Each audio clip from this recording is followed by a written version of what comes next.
তো মাঝখানে একদিন দুপুরবেলা বসে বসে খুব বোরিং লাগছিল, তো আমি ভাবলাম যে কোথাও থেকে ঘুরে আসা যাক। তারপর হঠাৎ মনে হলো যে বড়দি ভাইয়ের বাড়ি যাওয়া যাক, কারণ দিদিভাই অনেক করে যেতে বলে, এবার আমারই আর যাওয়া হয় না। তারপর উঠে ম্যাজিকের মতো রেডি হয়ে গেলাম। মিনওয়াইল আমি ভাগনাকে ফোন করে বলে দিয়েছিলাম যে আমাকে এসে একটু নিয়ে যা, কারণ তার আগেই দুপুরে ফাটিয়ে বৃষ্টি হয়েছে আর আমার এই জলকাদার মধ্যে আবার সেই বাসে ফাসে করে যেতে ইচ্ছা করছিল না।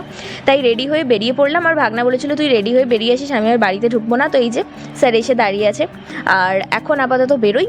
আর সেদিনকে না এর একটা এমন অবস্থা যে দুপুরবেলা এত বৃষ্টি হয়েছে যে হাওড়া শহরের অধিকাংশ জায়গা তো জলের তলায় চলে যায়, সেটা তোমরা জানোই। তো সেরকমই ব্যাপার, আমরা দুজনে যাচ্ছিলাম আর তারপরে পেলাম এই যে 7 সমুদ্র 13 নদী এই পার করে ফাইনালি দিদিভাইয়ের বাড়ি গিয়ে পৌঁছালাম। আর দিদিভাই আবার জানতোই না যে আমি যাচ্ছি, মানে ভাগনা আর জামাইবাবু দুজনে জানতো, বাট কেউ দিদিভাইকে বলেনি। So it was A surprise আমার জন্য আর দিদিভাইয়ের জন্য। বাড়িতে ঢোকার পরে জামাইবাবু বলছে চুপ চুপ আস্তে আস্তে আয়।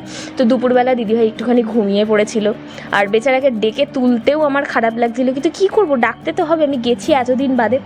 আর অনেকবার যেতে বলে, বাট আমারই যাওয়া হয় না এটা ওটা সেটা করে। তো ফাইনালি গেছি, আর গিয়ে প্রচুর কিছু খাওয়া দাওয়া হয়েছে, প্রচুর আড্ডা হয়েছে, সব থেকে বড়ো কথা। তারপর চাটা হলো, চা খেলাম, প্রচুর আড্ডা দিলাম। আমাকে তো বলছিলো ডিনার করে যেতে, বাট এত কিছু খাওয়ার পরে, মানে সন্ধেবেলায় ধোসা, তারপরে ফিশ ফ্রাই, এসব এত কিছু এনে দিয়েছে, এইসব খাবার পরে ডিনার করা যায় তোমরাই বলো? আবার বলছিলো বিরিয়ানি আনবে। বাবা, আমার তো এই সেদিনকে ডিনার হয়ে গেছিলো, আমি বাড়ি এসে আর এক ফোঁটাও কিচ্ছু খাইনি।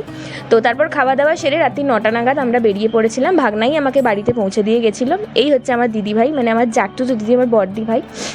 তো এনিওয়ে সেদিনকে সন্ধ্যাটা দারুণ ফাটাফাটি মজা করে কেটেছিল। সো স্টে টিউন, পরের আরেকটা মিনি ব্লগ নিয়ে খুব তাড়াতাড়ি আসবো।